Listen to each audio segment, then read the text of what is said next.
Eu sempre fui um cara observador.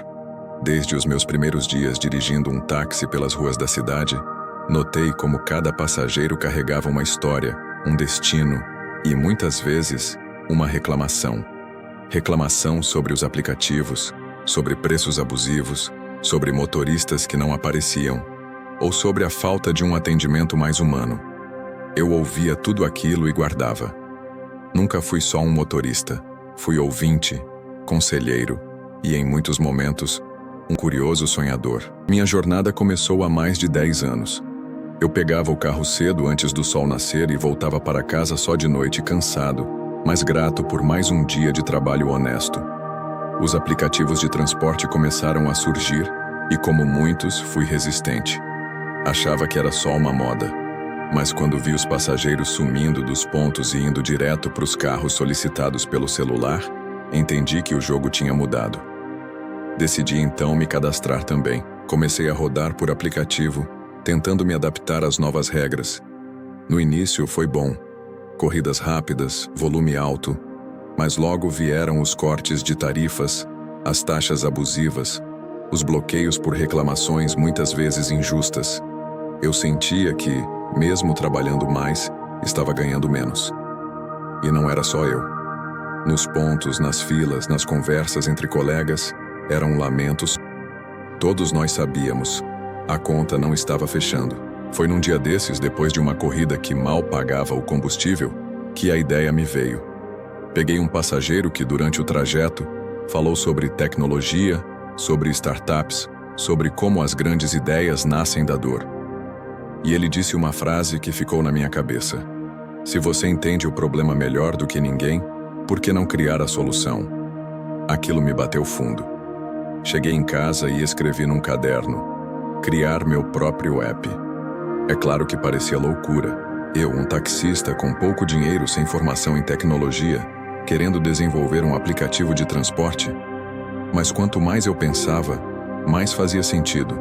Eu conhecia as falhas, sabia o que os passageiros queriam e, mais ainda, sabia o que os motoristas precisavam.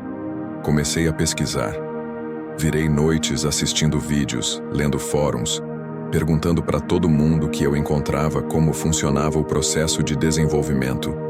Economizei tudo o que pude, reduzi meus gastos, vendi o som do carro, peguei uns bicos à noite. Levei quase 2 anos para juntar uma grana mínima. Contratei um desenvolvedor iniciante, expliquei minha ideia e fui moldando cada detalhe com base na vivência das ruas. Meu aplicativo não teria taxas abusivas. Criaria uma relação mais justa entre motoristas e passageiros, com atendimento real, humano, suporte acessível e uma plataforma mais leve. O lançamento foi um caos. No início, poucos motoristas acreditaram. Alguns riram, outros torceram o nariz. Mas alguns embarcaram comigo por confiança, por curiosidade ou talvez só por esperança. Começamos pequenos, em um único bairro. Eu mesmo rodava pelo aplicativo, falava com os usuários, corrigia erros em tempo real, anotava tudo. Tive dias de desespero. O servidor caía, os pagamentos atrasavam, as críticas vinham duras. Teve uma semana que pensei em desistir. Mas aí recebi uma mensagem de um motorista dizendo: "Cara, você me deu esperança de novo. Obrigado por tentar." Aquilo me renovou. Aos poucos, o boca começou a funcionar. Passageiros começaram a perceber que o atendimento era melhor, que os preços eram mais estáveis, que os motoristas pareciam mais felizes. Criei um sistema de bonificação para quem atendesse com excelência e um canal direto para escutar reclamações e sugestões. Criei uma equipe pequena, mas comprometida, e busquei mentores para entender o lado administrativo do negócio. Em pouco tempo, já tínhamos mais de 1.000 motoristas ativos e milhares de usuários. A empresa começou a crescer mais do que eu esperava. E com isso, vieram novos desafios. Regularização, concorrência pesada, tentativas de sabotagem, pressão de todos os lados. Mas eu seguia firme com o volante de um lado e o sonho do outro. Certo dia fui convidado para uma feira de tecnologia local como palestrante. Eu, um ex-taxista, subiria ao palco para contar minha história. Fiquei nervoso, quase recusei, mas aceitei. Subi ali tremendo, com o microfone na mão e o coração na boca. Contei como um cara simples decidiu enfrentar gigantes porque acreditava que dava para fazer melhor. E no final, quando ouvi os aplausos, entendi que o meu lugar já não era só atrás do volante. Eu estava guiando algo muito maior. Depois daquela palestra, as coisas tomaram outro rumo. As pessoas começaram a me procurar com olhares diferentes.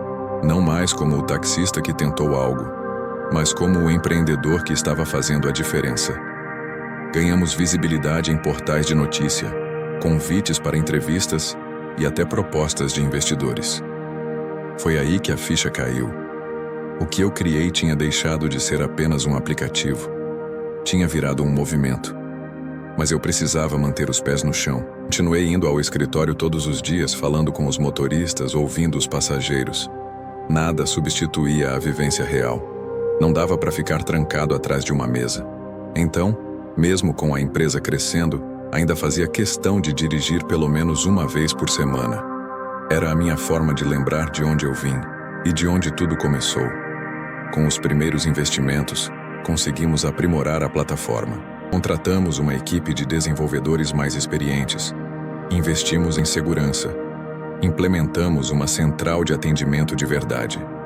Ampliamos a atuação para outras cidades e, em menos de um ano, estávamos operando em 3 estados diferentes. A cada nova cidade, o frio na barriga voltava, mas a resposta do público nos dava confiança para seguir. Começamos a receber mensagens emocionantes de motoristas que estavam conseguindo pagar as contas, voltar a sorrir, cuidar da família com dignidade. Em especial me marcou um senhor de quase 60 anos que me escreveu dizendo que já pensava em parar de dirigir porque não aguentava mais as taxas dos outros apps, mas que com o nosso sistema conseguiu quitar as dívidas e até levar os netos para passear de novo. Ele dizia: "Você não criou só um aplicativo, você devolveu meu orgulho." Isso me fez perceber que meu projeto tinha um propósito maior. Não era só sobre transporte, era sobre gente. Era sobre dar voz e vez a quem já tinha sido esquecido. E foi com essa missão que decidimos expandir ainda mais. Entramos em mercados mais competitivos, enfrentamos resistência, claro, mas também conquistamos espaço com trabalho duro, ética e escuta ativa. No meio desse crescimento todo, recebi uma proposta para vender a empresa. Um valor milionário. Era dinheiro suficiente para mudar-me da minha família por várias gerações. Pensei muito. Conversei com minha esposa, com meus pais, com amigos próximos. Mas no fundo algo me dizia que não era hora de parar. Aquilo que eu tinha construído com suor e fé ainda tinha muito para fazer. Recusei a proposta. Preferi seguir em frente. Com o tempo, começamos a desenvolver novos recursos. Criamos uma modalidade de transporte para pessoas com deficiência, incluímos pagamentos em dinheiro, cartão, Pix e até integração com transporte público em algumas cidades. Tudo isso ouvindo as necessidades dos usuários, ajustando, adaptando. Nosso lema virou: feito por quem dirige, pensado por quem precisa. E assim a empresa foi se consolidando. De um taxista cansado e indignado, nascia um líder de um dos aplicativos de transporte mais bem avaliados do país. Hoje temos uma rede de parceiros que inclui oficinas, postos de gasolina, escolas de direção e até psicólogos oferecendo apoio aos motoristas. Me perguntam qual foi o segredo, e eu sempre digo: escutar. Escutar com o coração. O mundo está cheio de gente falando alto, vendendo soluções mágicas, mas poucos estão dispostos a parar, ouvir, sentir a dor do outro e fazer algo a respeito. Foi isso que eu fiz. Eu ouvi. E criei algo que nasceu da necessidade real, do chão da rua, do calor do asfalto. Eu ainda me emociono quando lembro dos meus primeiros dias, do medo, da dúvida, do suor escorrendo no volante, da conta de luz atrasada, do tanque na reserva, da marmita fria. Tudo isso virou combustível. Cada não que eu ouvi, cada riso de deboche, cada porta fechada, tudo me empurrou para frente. E hoje, quando entro no carro e vejo o aplicativo rodando, quando vejo motoristas sorrindo, passageiros satisfeitos, eu sei. Valeu cada segundo. Essa história não é só minha. É de todos os que acreditam que é possível transformar uma ideia em realidade, mesmo sem dinheiro, mesmo sem diploma, mesmo sem apoio no início. É a história de quem não desiste, de quem insiste, de quem acredita que dá para fazer diferente. Se você chegou até aqui, saiba, não importa de onde você veio. O que importa é para onde você quer ir. E se tiver coragem de dar o primeiro passo, com fé, com propósito, com amor no que faz, você pode chegar muito mais longe do que imagina. Se essa história tocou você, se inspirou de alguma forma, curta o vídeo, compartilhe com alguém que precisa ouvir isso e se inscreva no canal. Aqui a gente acredita que sonhos nascem no asfalto, crescem com suor e viram realidade com coragem. Até a próxima.